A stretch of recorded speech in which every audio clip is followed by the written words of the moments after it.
कथा कहती है हर क्षण अपना सौभाग्य देखिए। जितने लोग भगवान के उत्सव में सम्मिलित हुए, चले भवन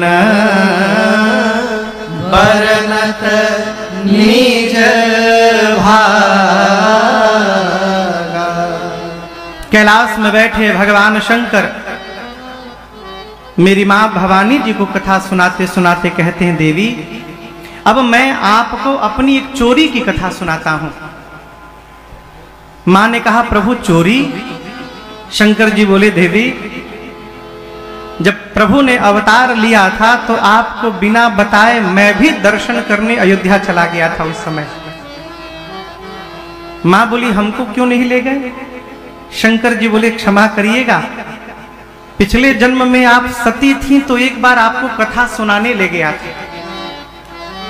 लौटते समय आपने राम जी को लीला में रोते हुए देखा और आपको ऐसा भ्रम हुआ मन में कि आपको अपना शरीर छोड़ना पड़ा। पिछली बार जहां गया था उस समय तो बड़के राम जी थे, अब की बार जहां गया था वहां छोटके राम जी थे। बड़के राम जी भी रो रहे थे उस समय और यहाँ छोटके राम जी भी रो रहे थे। मैं सोचा कहीं रोते हुए राम जी को देखकर फिर से आपको मोह हो गया, भ्रम हो गया, तो इसलिए नहीं ले गया। मैया बोली, अकेले चले गए? बाबा बोले, अकेले नहीं, दुकेले। अकेले नहीं गया, कौन गया प्रभु? बाबा बोले, कागभुषुंडी संग हम दो,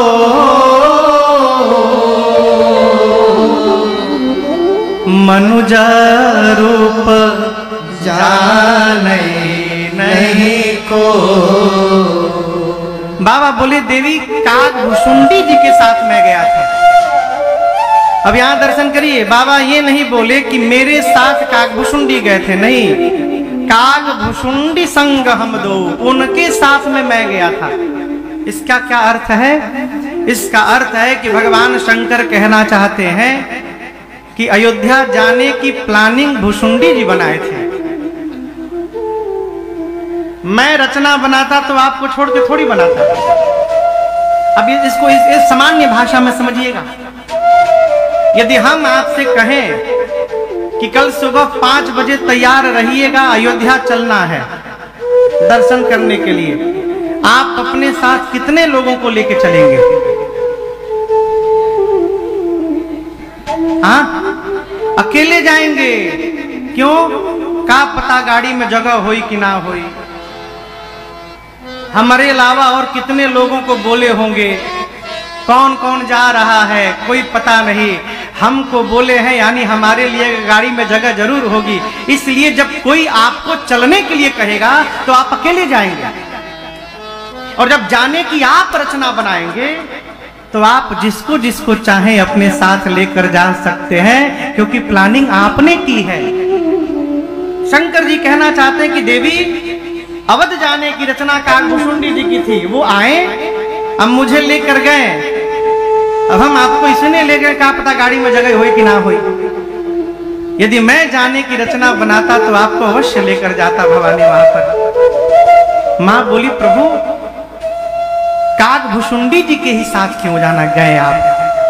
वो कौवा हैं, आप त्रिपुरारी हैं।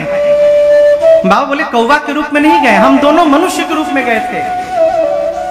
मैया बोली, ठीक है मनुष्य के रूप में हो गए, लेकिन है तो कौवे ना, वो कागभुषुंडी है, कौवा है, उनके साथ क्यों गए? शंकर जी बोले, देवी हमारे इष्ट भी बाल राम है, कागभुषुंडी जी के भी इष्ट बाल राम है।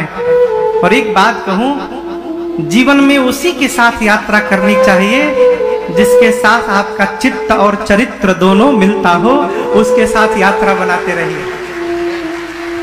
जिसके साथ आपके मन के भाव मिल जाए उसके साथ यात्रा करिए, और जिसके साथ मन न मिले उसके साथ भूल के भी यात्रा न करिए। क्यों? ना अपने ठीक से जाएगा ना आपको जाने देगा।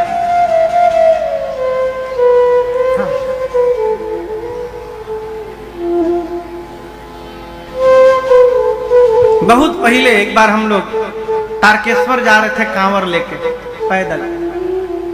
तो कुछ लोग मिले, कहें कि भैया हम चलेंगे, चलिए। चल तो दिए हो। अब वो हर 10 मिनट बाद कहें चाय पिए। हम कहे भैया कम से कम 2-2.5 घंटा तो चलो, फिर चाय पियो, पकौड़ी खाओ। हर 10 मिनट चाय पिए। अब चाय पियो तो नहाओ, भाई कांवर उठाना है। तो इतना नहा लिए कि 5 से 6 घंटा बाद काछ लाग गई।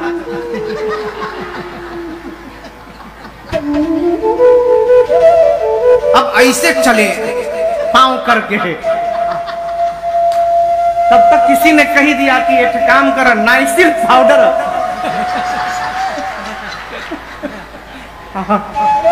लगा लेना, आराम मिलेगा। अरे है राम हो राम। हम मना करते रह गए, बोले तू का जानता हो। गए नाइसिल पाउडर मरला के बाद लगे आग लाग गई।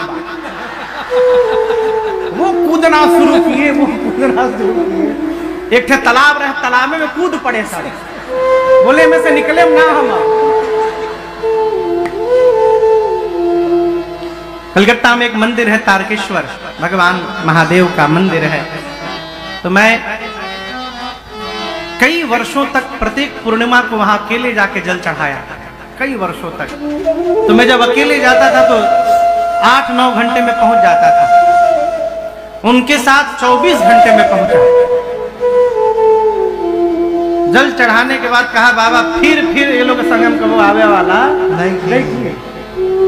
केवल यही नहीं, कहीं भी आप कथे में ही आए हैं, कथा में जिसको कथा में रुचि ना हो उसको लेके आ जाइए, बगल में बिठा लीजिए।